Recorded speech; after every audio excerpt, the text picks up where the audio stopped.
Selamat pagi pemirsa, apa kabar Anda di pagi hari ini? Senang sekali saya Graciela Taime dapat menjumpai Anda dalam Berita Papua. Sejumlah informasi menarik dan teraktual telah berhasil dirangkum tim redaksi kami. Berikut 3 berita utama hari ini. Puluhan mahasiswa berunjuk rasa di 3 lokasi di kota Jayapura menuntut pemerintah pusat menghentikan penambahan tentara di Papua.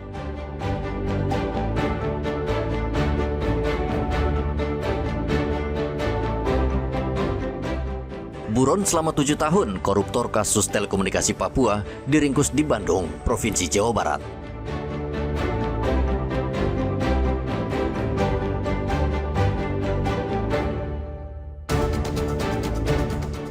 Syukuran ulang tahun Pemprov Papua Selatan batal digelar karena seluruh tenda rusak dihantam angin kencang.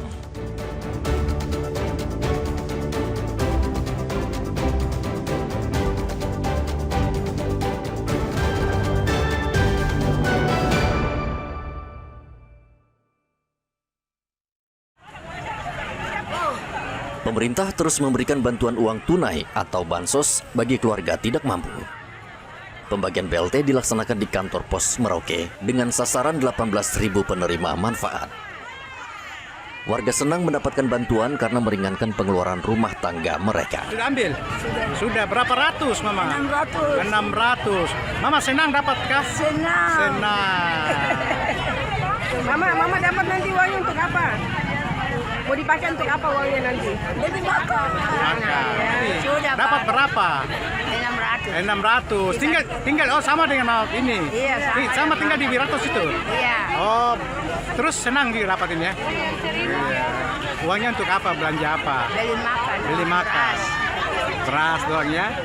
Koordinator pembagian BLT kantor pos Merauke Ismail mengatakan pada hari pertama ada 1.000 orang penerima manfaat yang mendapat bantuan. Mereka berasal dari 18 distrik dan 2 kampung. Yang terdiri dari 16 kelurahan, 16 kelurahan itu kan 14 kelurahan, 2 kampung. Iya. Ya, yaitu total pelayanan hari ini 5.522 KPM.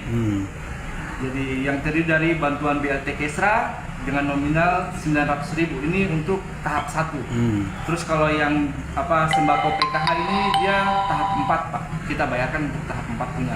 Jadi jumlah yang diterima yang untuk sembako itu 600.000 per triwulan. Terus kalau yang PKH dia variatif dari 225 sampai dengan 3.900.000. Kestra itu dia tidak semua orang dapat, Pak. Oh gitu. Iya, jadi dia bervariatif juga. Dia bervariatif, ada yang terima sembako saja 600.000, ada yang terima sembako dan kesra, dan ada yang terima sembako, kesra sama PKH. Jadi nominalnya bervariatif. Meskipun jumlah penerima bantuan ribuan orang, namun situasi terkendali karena warga tertib mengantre menunggu giliran. Setiap keluarga menerima bantuan sebesar Rp300.000 per bulan dan pencairan dapat dilakukan sekaligus untuk 3 bulan. Muhammad Ridwan dan Rianto Nai melaporkan dari Merauke, Papua Selatan.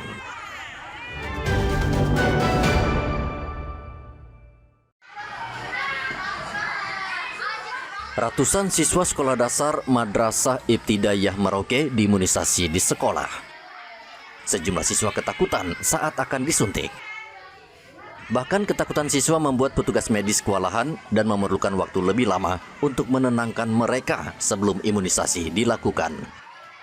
Imunisasi ini merupakan bagian dari program bulan imunisasi anak sekolah yang digelar setiap tahun dengan jenis imunisasi pencegahan penyakit tetanus. Vaksin tetanus difteri itu mencegah tetanus dan difteri. Biasanya berapa kali suntik? Kalau untuk bulan imunisasi anak sekolah ini kan programnya untuk setahun sekali. Jadi kegiatan yang diberikan ini untuk kelas 2 untuk tetanus difterinya kelas 2 dan kelas 5 putra putri. Sedangkan kalau untuk kelas 1 itu vaksin difteri, tetanus dan campak. Cuma untuk saat ini kami belum jalan untuk difteri tetanusnya karena vaksinnya belum tersedia di PPS. Bulan imunisasi anak sekolah yang harus dilakukan, yang wajibnya dilakukan bulan Agustus dan September. Tetapi kalau kami di lapangan menunggu stok vaksin dari pusat. Biasanya yang disiapkan berapa banyak vaksinnya? Tergantung sasaran yang ada di wilayah kerja kami, karena kalau kami puskesmas Kompol mempunyai 3 Ada Kelurahan Kamundu, Kelurahan Mandala, dan Kelurahan Bampel. Untuk tahun ini imunisasi difokuskan kepada siswa SD kelas 4 dan 5, namun siswa kelas 1 hingga kelas 3 juga tetap menjadi sasaran program imunisasi sesuai jadwal yang ditetapkan. Dinkes Merauke menargetkan seluruh siswa sekolah dasar di akhir November sudah selesai diimunisasi. Program BIAS bertujuan untuk memberikan kekebalan tubuh terhadap penyakit menular seperti campak, rubella, difteri, dan tetanus. Imunisasi lanjutan ini penting untuk melengkapi imunisasi rutin yang telah diterima anak sejak bayi. Muhammad Ridwan dan Rian Tonai melaporkan dari Merauke, Papua Selatan.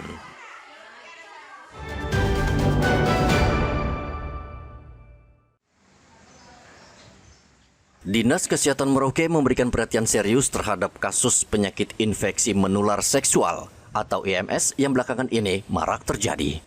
Sejumlah fasilitas kesehatan di Merauke melaporkan kasus penyakit seksual yang menyerang sejumlah warga yang terdiagnosis menderita IMS, termasuk penyakit sipilis. Meski belum ada data resmi dan lengkap, Dinas Kesehatan Merauke khawatir dan prihatin dengan merebaknya kasus ini. Kadinkes Merauke Neville Muskita menyebutkan kasus ini perlu mendapat perhatian serius karena berpotensi meningkat. Sipilis itu kan penyakitnya yang sudah masuk ke golong penyakit infeksi menular seksual. Ya, dia disebabkan oleh kuman. Ya, dari biasanya menyebabkan sedikit luka kecil, tidak nyeri di alat kelamin. Kemudian dia akan berkembang kalau tidak diobatin, dia menyerang sampai ke sisi saraf. Gitu. Itu masuk bagian dari penyakit menular seksual yang cukup parah kah, Dok? Artinya di Kota Merauke? Iya. Oh gitu. Itu dari dampaknya biasa dari hubungan seks bebas atau seperti apa, Dok? Iya, dari penularan ini lewat hubungan seksual. Seksual itu ya.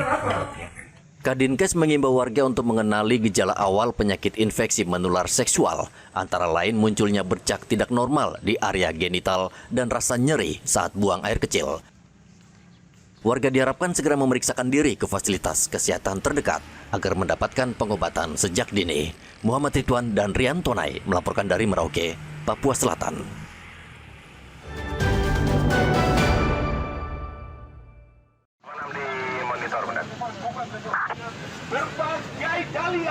Puluhan mahasiswa gabungan universitas di Kota Jayapura pada hari Selasa berunjuk rasa di 3 lokasi di Kota Jayapura, Papua. Pengunjuk rasa berkumpul di depan Gapura Uncen Lama, Expo Waena, serta di perputaran angkot Perumnas 3. Para mahasiswa harusnya berkumpul bersama di satu lokasi, yaitu di lingkaran AB Pura, namun tidak diizinkan oleh polisi karena pendemo tidak memiliki izin keramaian. Mahasiswa terpaksa berorasi di masing-masing lokasi. Dalam orasinya mereka memprotes pemerintah pusat karena banyak mengirim tentara ke Papua. Unjuk rasa ini mendapat pengawalan ketat dari aparat gabungan Polresta Kota Jayapura dan Brimob Polda Papua. Aksi menyampaikan pendapat di muka umum yang dilaksanakan oleh elemen mahasiswa, yaitu elemen mahasiswa peduli Uncen yang dilaksanakan di 3 titik, dan alhamdulillah puji Tuhan berlangsung dengan aman dan tertib berkat kerja keras dan kerjasama rekan-rekan dari Polresta Jayapura di bawah pimpinan Pak Kapolresta. Tentunya kita juga berharap untuk kita selaku anggota masyarakat untuk saling menghargai dan menjaga situasi Kamtibmas khususnya di wilayah hukum Polda Papua, 3 provinsi, Provinsi Papua, Provinsi Papua Pegunungan, dan Provinsi Papua Selatan, dengan mengedepankan komunikasi, koordinasi, dan saling toleransi dan saling menjaga. Meskipun aksi unjuk rasa tidak mendapatkan izin, namun aksi berjalan aman. Usai berorasi, puluhan mahasiswa membubarkan diri dengan tertib. Mahasiswa berjanji akan kembali berunjuk rasa jika tuntutan mereka tidak ditanggapi pemerintah pusat. Arthur dan Rian Tonai melaporkan dari Kota Jayapura, Papua.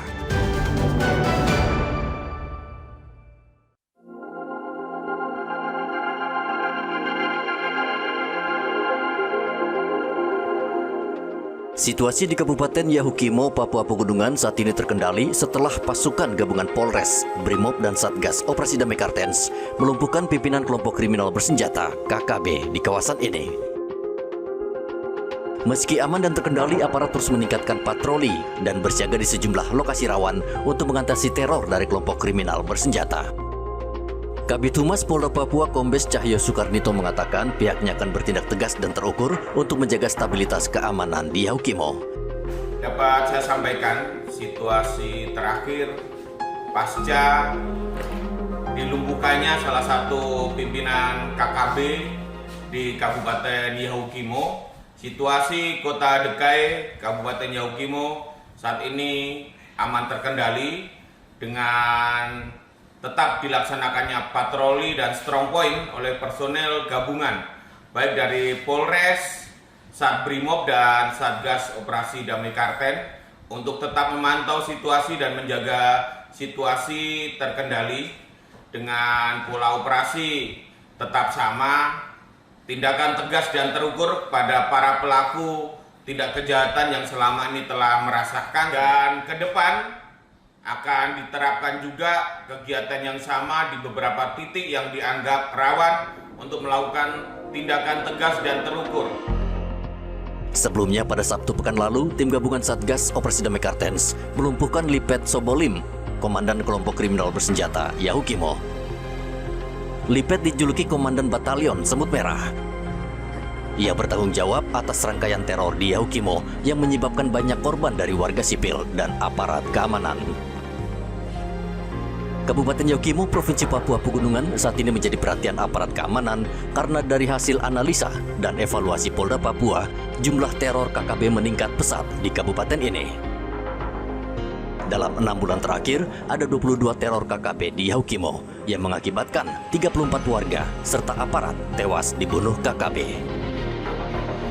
Arthur dan Riantonai melaporkan dari Yaukimo, Papua Pegunungan.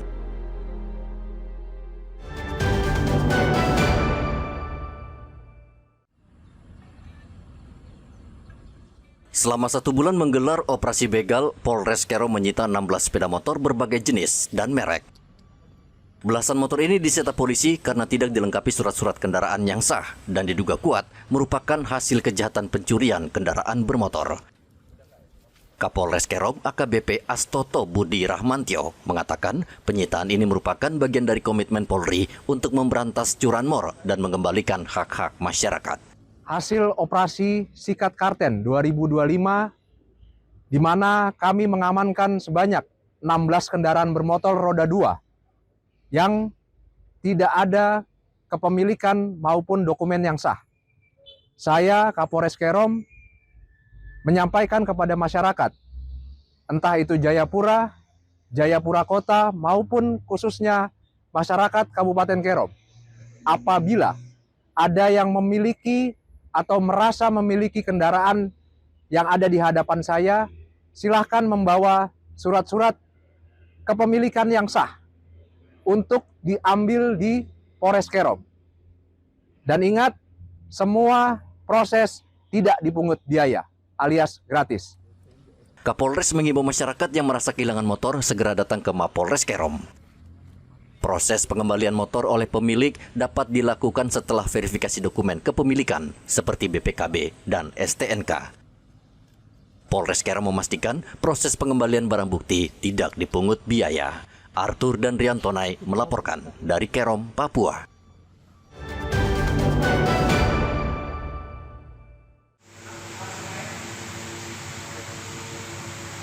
Penyidik Kejaksaan Negeri Jayapura menangkap Dede Rohidin, terpidana kasus korupsi pengembangan infrastruktur telekomunikasi pada Badan Pengelolaan Infrastruktur Provinsi Papua tahun anggaran 2012. Dede Rohidin diringkus penyidik di rumahnya di Kabupaten Bandung, Provinsi Jawa Barat. Kasih Intel Kejari Jayapura, Roberto Sohilait, mengatakan Dede Rohidin buron selama 7 tahun. Terpidana tersebut merupakan perkara dalam perkara tindak pidana korupsi program kegiatan kajian pengembangan infrastruktur telekomunikasi di Provinsi Papua tahun anggaran 2012 pada SKPD Badan Pengelolaan Infrastruktur Provinsi Papua dengan total kerugian negara sebesar Rp1.471.200.000. DPO tersebut selanjutnya dilakukan eksekusi berdasarkan putusan Mahkamah Agung nomor 21/Pit-Sus/2017 tanggal 20 Februari 2018 dan selanjutnya terpidana tersebut dibawa ke Lembaga Permasyarakatan kelas 1 Sukamiskin Bandung. Usai diringkus, Dede Rohidin langsung dijebloskan ke lapas Sukamiskin. Kasus korupsi program kajian pengembangan infrastruktur telekomunikasi di Provinsi Papua terjadi pada tahun 2012 dengan total kerugian negara mencapai 1,4 miliar rupiah. Setelah disidangkan, kasus ini diputus pada tahun 2018 saat kejaksaan melakukan eksekusi, terpidana sudah melarikan diri. Hendra dan Riantonai melaporkan dari Kota Jayapura, Papua.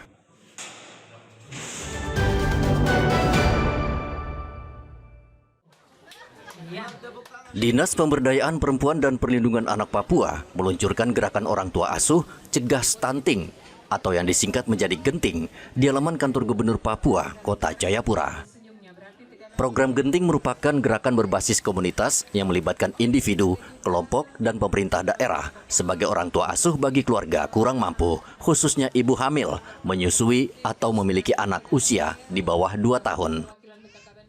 Wakil Gubernur Papua Arya Kurumaropen mengatakan program Genting tidak hanya fokus pada kesehatan, tetapi juga terintegrasi dengan sektor pendidikan, ketahanan pangan, dan pemberdayaan masyarakat. Untuk membentuk generasi emas di tahun 2045, tentu program itu tidak hari ini kita lakukan, 5 tahun kita bisa lihat hasilnya. Tetapi program itu simultan sehingga harapannya bahwa kita mulai dengan starting pointnya kita saat ini, nanti kemudian di 5 tahun berikut kita per tahunnya kita evaluasi ukurannya di tahun 2045 apa yang ingin kita capai dalam target di 2045 itu harapan kami pasti terpenuhi. Dengan program Genting ini, Wagub berharap pihak swasta dan pemerintah bergotong royong mengatasi masalah gizi buruk pada anak dan balita. Program Genting merupakan upaya pemerintah mempercepat penurunan angka stunting di Papua yang tergolong tinggi, yaitu di angka 24,6%. Angka ini masih jauh di atas angka stunting nasional yang berada di angka 19,8%. Hendra dan Riantonai melaporkan dari Kota Jayapura, Papua.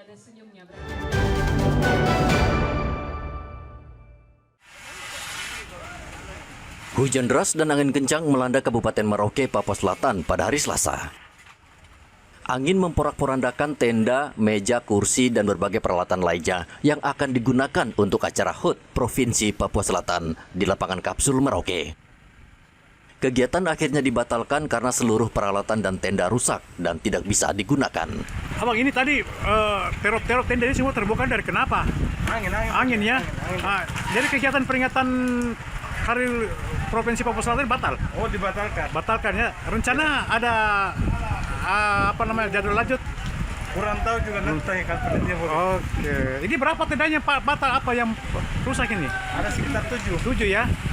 Berkaitan dengan keadaan cuaca yang luar biasa yang tidak bisa kita lawan, maka upacara puncak peringatan Hari Jadi ketiga Provinsi Papua Selatan Selasa 11 November 2025 yang direncanakan di lapangan Kapsul Waktu kantor Bupati Merauke dengan ini dibatalkan secara resmi.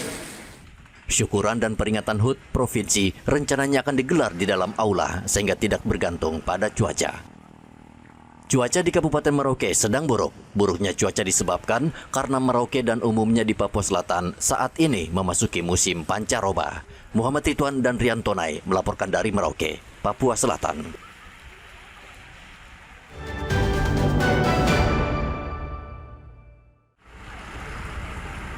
Sejak hari Selasa, angin kencang dan hujan deras mengguyur Merauke dan sejumlah wilayah lain di Papua Selatan.